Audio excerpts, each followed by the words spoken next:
দেশের পুঁজিবাজার পরিস্থিতির উন্নয়নে সংশ্লিষ্টদের ৫টি নির্দেশনা দিয়েছেন প্রধান উপদেষ্টা অধ্যাপক ডক্টর মোহাম্মদ ইউনূস।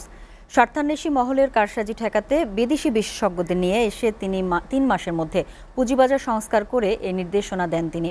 রোববার রাষ্ট্রীয় অতিথি ভবন যমুনায় সংশ্লিষ্টদের সঙ্গে বৈঠকে এসব নির্দেশনা দেন প্রধান উপদেষ্টা। এদিন সন্ত্রাসী কার্যক্রমে জড়িত ব্যক্তি ও সংগঠনকে নিষিদ্ধ করার বিধান যুক্ত করে সন্ত্রাসবিরোধী অধ্যাদেশের চূড়ান্ত অনুমোদন দিয়েছে উপদেষ্টা পরিষদ। দেখুন সাজ্জাদ জাহানের প্রতিবেদন।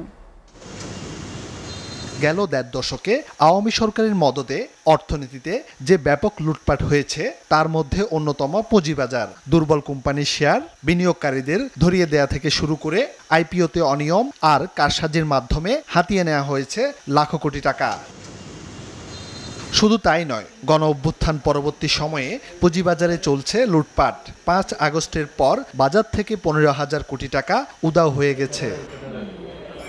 এমন সব অনিয়মের লাগাম টানতে রোববার পুঁজিবাজার পরিস্থিতির উন্নয়নে সংশ্লিষ্টদের ৫টি নির্দেশনা দিয়েছেন প্রধান উপদেষ্টা ডক্টর মোহাম্মদ ইউনূস। রাষ্ট্রীয় অতিথি ভবন যমুনায় সংশ্লিষ্টদের সঙ্গে বৈঠকে তিনি এসব নির্দেশনা দেন বলে জানান প্রেস সচিব শফিকুল আলম। স্টক মার্কেটে যাতে খুব ডিপ রিফর্মটা ক্যারি আউট করা যায় এবং এমন ব্যক্তি যাদের আসলে এইখানে কোনো ইন্টারেস্ট নাই, এই রকম একটা রিফর্মের কথা চিফ অ্যাডভাইজার বলেছেন এবং উনি বলেছেন সেট অফ ফরেন এক্সপার্টকে আনতে বলেছেন, যারা এসে ৩ মাসের মধ্যে পুরো রিফর্মটা তারা ইনিশিয়েট করবেন বা ক্যারি আউট করবেন।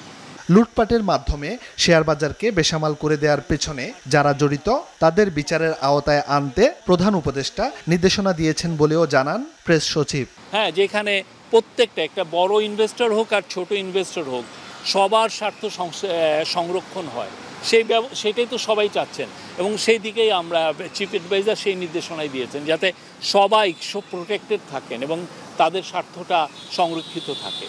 এদিন উপদেষ্টা পরিষদের বৈঠকে সন্ত্রাসী কার্যক্রমে জড়িত ব্যক্তি ও সংগঠন নিষিদ্ধ করার বিধান রেখে সন্ত্রাস বিরোধী সংশোধিত অধ্যাদেশ ২০২৫ এর খসড়ার নীতিগত ও চূড়ান্ত অনুমোদন দেয়া হয়। এছাড়া স্বল্পোন্নত দেশ থেকে বাংলাদেশের মসৃণ ও সময়োপযোগী উত্তরণ নিশ্চিত করার জন্য সংশ্লিষ্ট সব সংস্থাকে জরুরি ও সমন্বিত পদক্ষেপ গ্রহণের আহ্বান জানান প্রধান উপদেষ্টা ডক্টর মোহাম্মদ ইউনূস। সাজ্জাদ জাহান, এসএটিভি, ঢাকা।